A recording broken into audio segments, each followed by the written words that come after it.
La salle d'accouchement de l'hôpital général de Seattle était baignée d'une lumière douce, mais l'atmosphère était lourde. Les moniteurs bourdonnaient, leur bip rythmique couvrant à peine les faibles cris de deux nouveau-nés. Julia Carter, 32 ans, une femme blanche aux cheveux châtains emmêlés par l'épuisement, reposait sur son lit d'hôpital, tenant ses jumeaux dans ses bras. À sa gauche, une petite fille à la peau claire, aux joues roses et aux cheveux châtains presque translucides, s'agitait doucement sous une couverture bleue. À sa droite, un petit garçon à la peau caramel, avec des boucles noires naissantes et des cils épais, dormait paisiblement. Lily et Noah, nés à quelques minutes d'intervalle, étaient parfaits, mais issus de deux vérités déchirantes. Ryan Carter, son mari, se tenait au pied du lit, immobile, comme pétrifié. Son t-shirt vert olive, froissé par une nuit sans sommeil, collait à sa poitrine. Ses yeux, d'ordinaire rieurs, étaient écarquillés, passant d'un bébé à l'autre avec une incrédulité croissante. « Qu'est-ce que c'est que ça, Julia ?» murmura-t-il, sa voix rauque tremblant sous le choc. Julia, encore groggy après un accouchement de 9 heures, serra ses bébés contre elle. Ses lèvres frémirent, mais aucun mot ne sortit. Pas encore. Ryan s'avança d'un pas, son regard s'arrêtant sur Lily, la petite fille à la peau claire. « Elle est à moi, » dit-il, la voix brisée. Puis, désignant Noah, il ajouta, « Mais lui, à qui est-il » Les mots s'écrasèrent dans la pièce comme une vague. L'infirmière, une femme d'âge mûr nommée Clara, suspendit son geste, un clipoir à la main.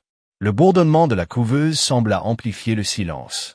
Julia sentit sa gorge se nouer, ses doigts se crispant sur les couvertures des bébés. « Ryan, s'il te plaît, » murmura-t-elle, sa voix à peine audible. Il secoua la tête, reculant comme si les murs se refermaient sur lui. « Tu étais enceinte de jumeaux et tu ne m'as rien dit ? Ils ne sont pas juste différents, Julia. Ce garçon, il n'est pas dans moi. » Julia ferma les yeux, le poids de la vérité l'écrasant. Elle avait redouté ce moment depuis des mois. Au 3e mois de grossesse, lors d'une échographie de routine, l'échographiste avait froncé les sourcils, confuse. « Des jumeaux, mais ils ne semblent pas identiques, » avait-elle dit. Quelques semaines plus tard, son gynécologue, le docteur Patel, lui avait expliqué un phénomène médical rarissime, la superfétation hétéropaternelle. 2 ovules, libérés simultanément lors de l'ovulation, avaient été fécondés par 2 hommes différents dans une fenêtre de temps incroyablement étroite, moins de 48 heures. Moins de 10 cas documentés dans le monde. Julia avait lu des articles scientifiques, posé des questions interminables, mais rien ne l'avait préparée à voir Ryan, l'homme qu'elle aimait, rejeter l'un de ses enfants. 5 mois plus tôt, leur mariage s'était fracturé. Julia, enseignante dans une école primaire, et Ryan, ingénieur en informatique chez une start-up de Seattle, s'étaient disputés violemment à propos de leurs finances et de leur avenir.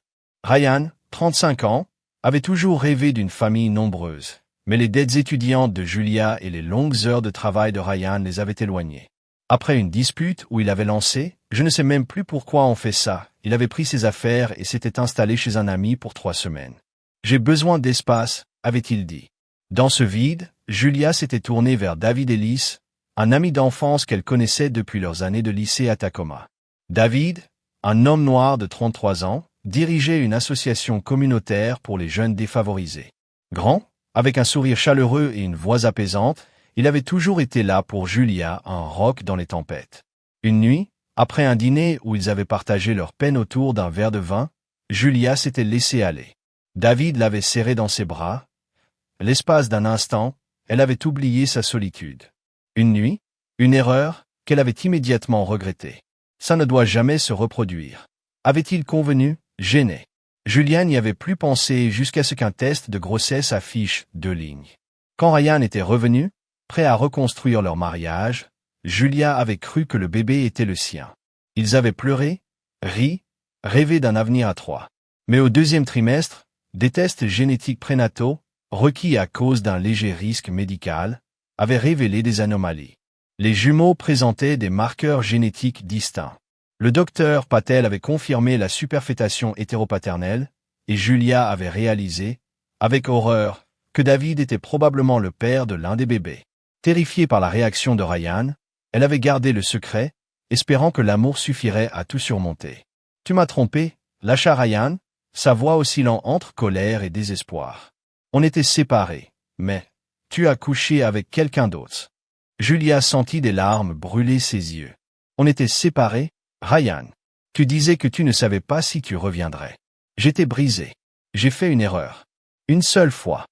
Il pressa ses paumes contre ses tempes, le regard fuyant vers la fenêtre où la pluie de Seattle tambourinait. Explique-moi comment je suis censé accepter ça. Ce garçon, il est la preuve de ce que tu as fait. Julia baissa les yeux sur Lily et Noah, si petits dans leur couverture. Tu es le père de Lily, dit-elle doucement. Mais je suis la mère des deux. Ils sont à moi, Ryan. Tous les deux. Il se détourna, les épaules voûtées. Lily est ma fille, murmura-t-il. Mais lui, je ne peux pas, Julia. Ce n'est pas mon fils. Il quitta la pièce, la porte claquant doucement derrière lui. Julia s'effondra en silence, ses larmes mouillant les cheveux de Noah. Elle murmura au bébé, « Je vous aime. Je vous aimerai toujours. » Dans cette chambre stérile, sous le poids d'un avenir incertain, elle fit un vœu. Elle élèverait ses enfants, quoi qu'il en coûte. 3 jours plus tard, Julia était toujours à l'hôpital, assise dans un rocking chair près de la fenêtre. Lily était un biberon, ses petits doigts serrant ceux de sa mère. Noah, blotti contre son épaule, émettait de doux soupirs. La pièce sentait le désinfectant et les fleurs fanées envoyées par ses collègues. Dans le couloir, les murmures du personnel médical s'amplifiaient.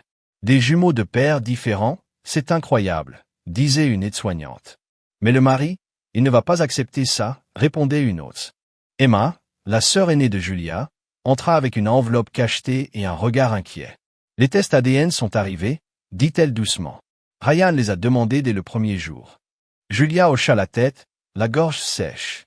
Les résultats confirmaient ce que le docteur Patel avait déjà expliqué. Ryan était le père de Lily, et David celui de Noah. Ryan n'était pas revenu depuis son départ. Par texto, il avait écrit « Je veux voir Lily. Arrangez-vous avec l'hôpital. » Emma posa l'enveloppe sur la table. Il a parlé à papa aussi. Il dit que tu as détruit votre mariage. Julia sentit une vague de honte. Ses parents, fervents chrétiens de Tacoma, avaient toujours vu Ryan comme le gendre idéal.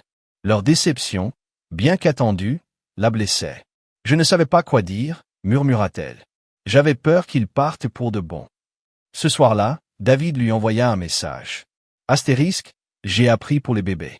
Si tu as besoin de parler, je suis là. » Julia ne répondit pas. Elle ne savait pas comment affronter David, ni comment il s'intégrerait dans la vie de Noah. Elle avait coupé le contact après leur nuit, et il avait respecté son silence. Mais Noah était son fils, et un jour, elle devrait lui dire la vérité. Un avocat, envoyé par Ryan, se présenta le lendemain. Monsieur Kessler, un homme en costume gris aux manières sèches, expliqua que Ryan demandait la garde exclusive de Lily. Il refusait toute implication avec Noah, exigeant que le nom de famille Carter soit retiré de son acte de naissance. Monsieur Carter est prêt à coopérer pour une transition rapide, dit-il. Julia, tenant Lily et Noah, sentit une colère sourde monter. Ce sont mes enfants, dit-elle, la voix tremblante. Les deux. Quand l'avocat partit, Julia murmura au bébé. Je suis désolée. J'ai brisé notre famille. Mais je vous aurai toujours. Elle prolongea son séjour à l'hôpital de 2 jours, terrifiée par le monde extérieur, les regards, les jugements, les murmures sur la femme aux jumeaux de 2 pères. 10 jours après l'accouchement, Julia affronta Ryan dans une salle de médiation à l'ambiance clinique, éclairée par des néons froids. Il était assis à l'autre bout de la table, rasé de près, mais ses yeux étaient creusés par la fatigue. Devant Julia, une photo des jumeaux, emmitouflés dans une couverture tricotée par leur grand-mère paternelle. Ryan ne la toucha pas. Julia prit une inspiration tremblante. « Je sais que j'ai tout gâché. Tu étais parti, et j'ai fait une erreur. Une nuit, une seule, avec quelqu'un que tu connais. David. J'aurais dû te le dire dès que j'ai su. » Sa voix se brisa. « Je comprends si tu ne peux plus m'aimer. Mais ne punis pas Noah. Lily est ta fille, mais ils sont frères et sœurs. Ils méritent tous les deux un père. » Ryan fixa ses mains, la mâchoire serrée. Après un silence pesant, lui murmura-t-il, « Je ne peux pas élever l'enfant d'un autre homme. Ne me demande pas ça. » Il signa l'accord, garde exclusive pour Julia, droit de visite pour Lily uniquement, et partit sans un regard en arrière. L'accord donnait à Lily le nom de Carter et à Noah celui de Bennett, le nom de jeune fille de Julia. Ryan refusa que Noah porte son nom, une décision qui, bien que légale, brisa un peu plus le cœur de Julia. Mais elle ne contesta pas. Elle savait qu'elle avait mérité sa colère.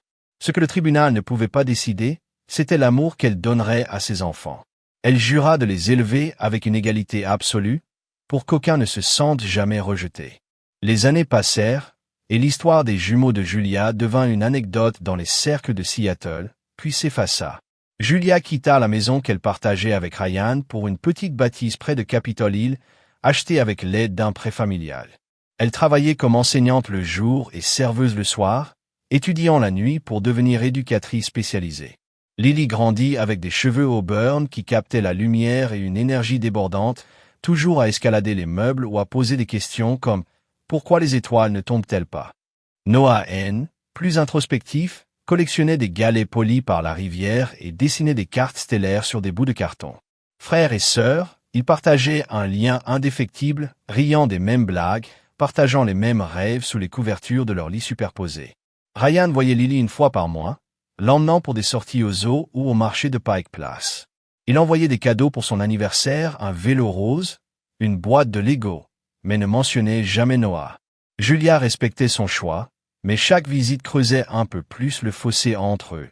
Un soir d'été, alors que Noah avait 7 ans, il rentra de l'école avec un dessin froissé, 2 enfants tenant un cerf-volant sous un ciel étoilé. « Maman, pourquoi je ne l'aime pas comme le papa de Lily ?» demanda-t-il, ses yeux verts, hérités de Julia, cherchant une réponse. Julia s'agenouilla sur le parquet usé de leur salon. « Parce que tu as un autre papa, » dit-elle doucement, caressant ses boucles. « Il s'appelle David, et il est quelqu'un de bien. Mais Lily et toi, vous avez la même maman, et je vous aime tous les deux de la même manière. Vous êtes mon ciel, et chaque étoile compte. » Noah hocha la tête, serrant sa main. Il ne l'en pleut pas. Dans les bras de Julia S., il savait qu'il avait que sa place. Quelques mois plus tard, Julia contacta David, qui rencontra Noah lors d'une sortie au parc. David, désormais marié et père d'une petite fille, pleura en voyant son fils pour la première fois son fils. Il devint une présence discrète mais constante, emmenant Noah à des matchs de basket ou lui enseignant à jouer aux échecs. Julia n'effaça jamais son erreur. Elle la porta, la transformant en une leçon d'amour inconditionnel. Elle avait perdu Ryan, mais elle avait gagné Lily et Noah, 2 enfants élevés dans une vérité parfois douloureuse, mais toujours enveloppée de tendresse. Dans leur maison modeste, sous les étoiles de Seattle, Julia leur chantait les mêmes berceuses, leur lisait les mêmes contes, et leur promettait un monde où il serait toujours assez. Si vous avez aimé cette histoire, n'oubliez pas de mettre un pouce bleu et n'oubliez pas de vous abonner pour plus d'histoires émouvantes, dramatiques et inattendues.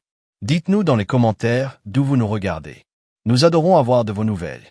À bientôt, restez tous gentils, restez curieux et continuez à regarder.